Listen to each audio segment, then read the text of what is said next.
Halo Sobat Milenial dan Gen Z, tujuan kami pada episode keempat ini adalah Malang. Namun kami singgah sejenak di kota Blitar untuk berziarah ke kompleks pemakaman Soekarno atau Bung Karno. Di kompleks pemakaman ini juga terdapat Museum Bung Karno. Beragam barang pribadi Bung Karno seperti peci, jam tangan, hingga kris bisa kamu lihat langsung di museum tersebut. Reportase Jalan Pulang ini dipersembahkan oleh Telkom Indonesia. Digital menghubungkan kita dengan banyak hal. Halo Sobat Milenial dan Gen Z, hari ini saya masih berada di Kota Blitar, Jawa Timur. Seperti yang saya bilang kemarin, hari ini kita akan jalan-jalan dulu di Kota Blitar nih. Salah satu yang terkenal di Kota Blitar adalah makam Bung Karno. Kita akan mengunjungi ke sana dan mengetahui bagaimana sih sejarah makam Bung Karno ini.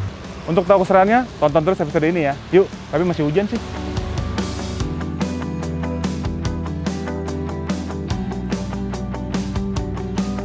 Seperti yang kita ketahui, Soekarno adalah presiden pertama Indonesia, sehingga makam beliau selalu dipenuhi oleh para peziarah.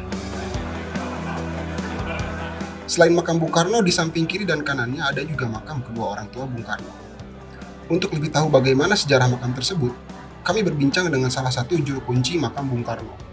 Menurut beliau, makam tersebut selalu ramai dikunjungi setiap hari, apalagi saat menjelang Ramadan dan saat Idul Fitri.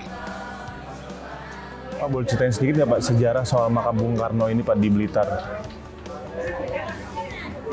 Bung Karno lahir di Surabaya, tepatnya di Kampung Peneleh, yaitu tanggal 6 Juni 1901, dan dikebumikan di Blitar, tepatnya yaitu di Desa Bendogrit, Kecamatan Sananwetan, Kota Blitar, Jawa Timur. Dan sesuai dengan wasiat beliau, yaitu beliau pengen dikebumikan di sampingnya ibunda, yaitu Ibu Ida Ayu Numantrai.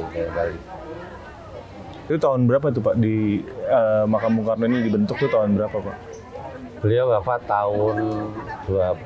tanggal 20 Juli 1970 dari Jakarta, langsung dibawa ke Malang diarah ke Blitar tahun 1970. Kalau keberadaan Cungkup ini dibangun tahun 1978 dan diresmikan oleh waktu itu Presiden yaitu Bapak Soeharto, tepatnya tanggal tahun 1979. Oke. Nah, kalau di sini ada fasilitas apa saja sih Pak di makam Bung Karno nih? Jadi untuk peziarah selain ke makam Bung Karno bisa kemana lagi Pak? Di lokasi Bung Karno ada satu tempat wisata religi, yaitu di Cungkup tepatnya. Yang di lokasi ini ada 3 tempat, yang satu sebelah timur yaitu bangsal, tempat istirahat bagi para pengunjung. Yang sebelah barat yaitu musola, ini tempat untuk ibadah orang mukmin. Yang di tengah ini yaitu makam Bapak Insinyur Soekarno dan didampingi dengan kedua orang tuanya. Tapi ada di bawah juga ada itu ya Pak, perpustakaan ya Pak, saya lihat tadi ya Pak. Ya, di depan atau di tepatnya di sebelah selatannya makam Bung Karno itu ada perpustakaan nasional, yaitu kan namanya perpustakaan Soekarno ya. Terus Pak, ini kan semenjak ada jalur Pansela ini Pak, kira-kira penambahan peziarah atau pengunjung di makam Bung Karno ini bertambah nggak sih Pak setiap musim mudik Lebaran Pak? Setelah COVID. Oh, kan baru tahun lalu baru boleh mudik tuh Pak. Ya. Untuk gelombang pengunjung dari wisata atau religi ini, karena di waktu COVID memang sudah menurun drastis. Dan ini mulai berkembang, terutama mulai bertambah, terutama nanti pada hari-hari libur, hari Sabtu, hari Minggu, atau hari liburan sekolah. Bisa bertambah. Termasuk di mudik Lebaran ya Pak? Ya, waktu Lebaran nanti bisa bertambah. Itu bisa kisaran berapa persen Pak pertambahannya Pak? Kalau musim mudik Lebaran gitu Pak? Tepatnya nanti kita tidak bisa memperkirakan, tapi dari pengunjung hari-hari biasa mungkin sekitar 25%. 25% ya kalau musim Lebaran. Nah tadi boleh disediain dikit Pak, yang di kanan kiri ini, kanan kiri makam Bung Karno ini ada orang tuanya ya Pak. Yang ibundanya di sebelah mana Pak? Ibunda beliau di sebelah baratnya dari beliau. Kalau sebelah timur yaitu Ayahandanya. beliau Raden Sukeni Sosrodiatso. Itu memang permintaan dari almarhum Bung Karno untuk Beliau dimakamkan dulu sebelum wafatnya memang ada wasiat ingin diperkebumikan bersanding dengan ibunda. Tapi semenjak ada jalur Pansela, ada pertambahan nggak sih Pak? Maksudnya membantu nggak sih Pak dari pemudik itu makin rame kan? Kalau jalur Pansela kan makin rame tuh. Kalau dilihat dari sisi keekonomian masyarakat dengan pengaruhnya bertambahnya pengunjung berarti berdampak positif juga bagi penduduk sekitarnya, terutama bagi para pelaku wisata khususnya di makam Bung Karno. Jadi bisa bilang memang ada pertambahan ya Pak? Ya, ada. Nah, intermezzo dikit Pak, mungkin ada cerita-cerita gaib-gaib nggak Pak di sekitar sini Pak? Ya, Ada nggak Pak yang Bapak tahu atau pernah mengalami atau mungkin diceritakan sama teman-teman? kalau mengenai kegaiban ya, setiap makam atau setiap makamnya para orang yang besar lah, orang para wali itu pasti ada sesuatu karena dari peziarah juga seringnya membaca ayat-ayat dari aura positif atau negatifnya pun di sini juga ada. Itu memang ada.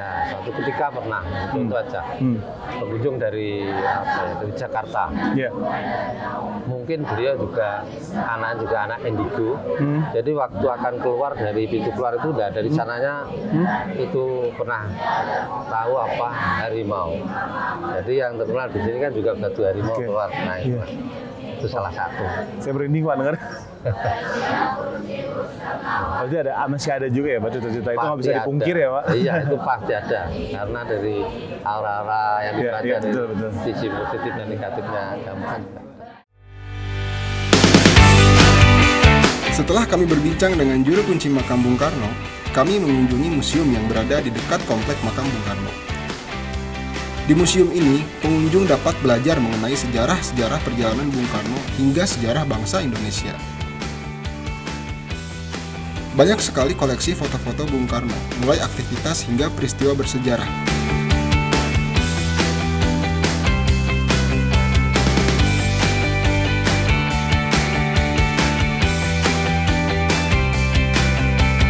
Kami pun melanjutkan perjalanan menuju Kota Malang, yang menjadi titik terakhir perjalanan kami. Kami langsung menuju ke Jalan Pantai Selatan atau Jalan Lingkar Selatan melalui daerah Kademanan. Jaraknya dari Kota Blitar sekitar 30 km.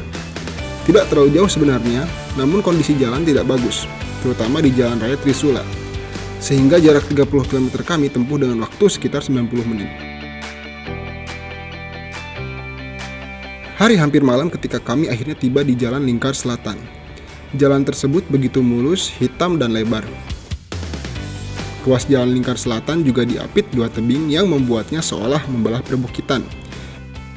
Sayangnya, jarak Lingkar Selatan Blitar yang mulus tersebut ternyata hanya sepanjang 12 km atau sekitar 15 menit perjalanan.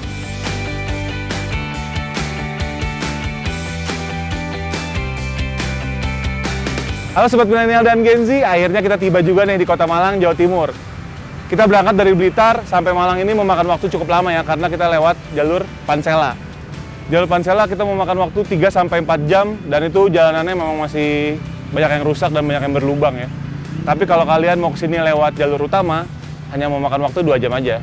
Di Kota Malang ini rencananya kita akan mengunjungi sebuah UMKM yang menarik untuk diliput nih. Mau tahu keseruannya gimana?